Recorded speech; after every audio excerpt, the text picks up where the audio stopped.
Պարոն Փաշինյան, դուք նախորդ մեր հարց ու պատասխանի ժամանակ ասացիք, որ վեհափառը անվտանգության սպառնալիք է, ձեր թիմակիցներն էլ ասում են մայրաթոռն են ազատագրելու, հարցս հետևյալն է, երբ եք պատրաստվում պայքարել իրական սպառնալիքների դեմ, երբ կազատագրեք Սև լիճը, Իշխանասարը, Ներքին հանդում և Վարդենիսում հակառակորդի վերահսկողության տակ գտնվող տարածքները, եթե ասելու եք, որ սահմանազատման գործընթացը ցույց կտա, ապա դուք այդ տարածքները վիճելի եք համարում, և որպես կառավարության ղեկավար, ինչպես եք ձեզ զգում, երբ Հայաստանի ժողովրդի շահերից միջազգային մամուլում խոսում է ոչ թե Հայաստանի Հանրապետության կառավարության ղեկավարը, այլ ընդդիմադիր գործիչը, Վերջերս Արման Թաթոյանը Washington Times պարբերականում ծավալուն անդրադարձ էր կատարել օկուպացված տարածքների մոռացության հարցի վերաբերյալ, նախ խնդրում եմ այս հարցերին պատասխանեք և երեկ եռաբլուրում զոհված զինծառայողների ծնողները, քանիսի հետ որ ես հարցազրույց էի անում, ինձ խնդրում էին ցանկացած պաշտոնյայի, այդ թվում ձեզ տեսնելիս հարցնել, ինչու էր Ալիևից շնորհակալ Վահագն Խաչատուրյանը և արդյոք այդ պաշտոնյաները, ում հարցը կուղղեմ, հետևաբար հիմա ձեզ եմ ուղղում, դուք էլ եք շնորհակալ երախտապարտ Ալիևին, այսքանը։ Նախ ինչ վերաբերում է Ադրբեջանի նախագահին, ես կայացրած մի շարք որոշումների վերաբերյալ իմ հրապարակային գոհունակությունը արտահայտել եմ և մասնավորապես եթե Ադրբեջանի տարածքով Հայաստան գալիս է հացահատիկ, դիզվառելիք, ճանապարհների ապաշրջափակում է տեղի ունենում, ես չեմ կարծում, որ մենք պետք է դրա համար Ադրբեջանին կամ քննադատենք, էլ չեմ ասում, որ դատապետենք։ Երկրորդը, եթե որոշում է կայացվել, դուք հիշում եք, տարիներ չէ, բայց ամիսներ Հայաստանի մամուլը և հանրությունը և քաղաքացիական հասարակությունը բարձրաձայնում էր Վագեֆ Խաչատրյանի կյանքը սպառնալիքի տակ լինելու մասին, Վիգեն Էուլակչյանի կյանքը սպառնալիքի տակ լինելու մասին, երբեմն խոսքեր գնում նաև մեր մյուս վերադարձած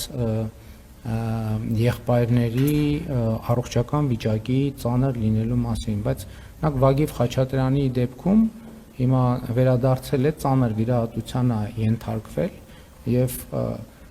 Հայաստանի հանրությունը ամիսներով մտահոգություն էր արտահայտում, խնդիր էր առաջադրում, հիմա եթե այդ խնդիրը լուծվել է, այսինքն առնվազն պարզ չի, կա դժգոհություն, ես այդ եմ ուզում հասկանամ, որ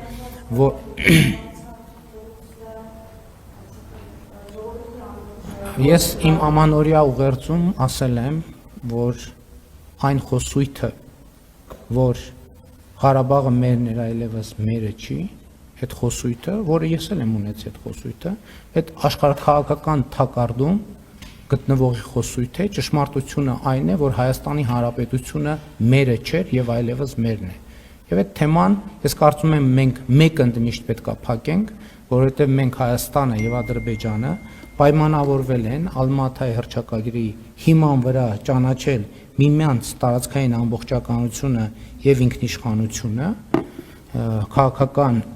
անկախությունը և այդ թեման ինձ համար փակված է և ես էլ Հայաստանի ժողովրդին շատ ուղիղ հրապարակային ասել եմ, որ կարծում եմ, որ Ղարաբաղի շարժումը պետք է չշարունակվի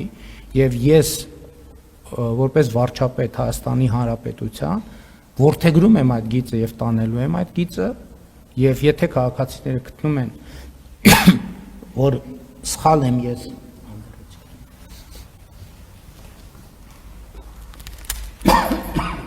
ներողություն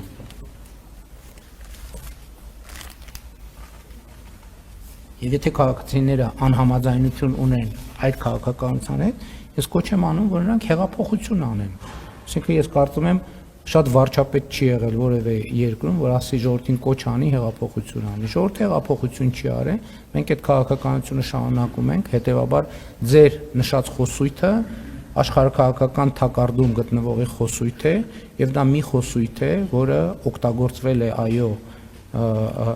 մեզ հայրենասիրության որոշակի մոդել պարտադրելու եւ դրանով մեր պետականության կայացումը եւ մեր անկախության զարգացումը խոչընդոտելու ուղղությամբ։ Ինչ վերաբերվում է ձեր նշած տարածքներին, ես իմ ուղերձներում էլ դրա մասին հստակ դիրքորոշում արտահայտել եմ, ասելով, որ Հայաստանի օկուպացված տարածքների հարցը կլուծվի դելիմիտացիայի process-ի շրջանակներում եւ համոզված եմ, որ կլուծվի։ Ես հստակ մի րոպե կսպասեք։ Իմ ուղերձը կարդացեք, որպեսզի բանավոր տեքստերը տարընթերցման չի ենթարկվի, այնտեղ հստակ գրված է օկուպացված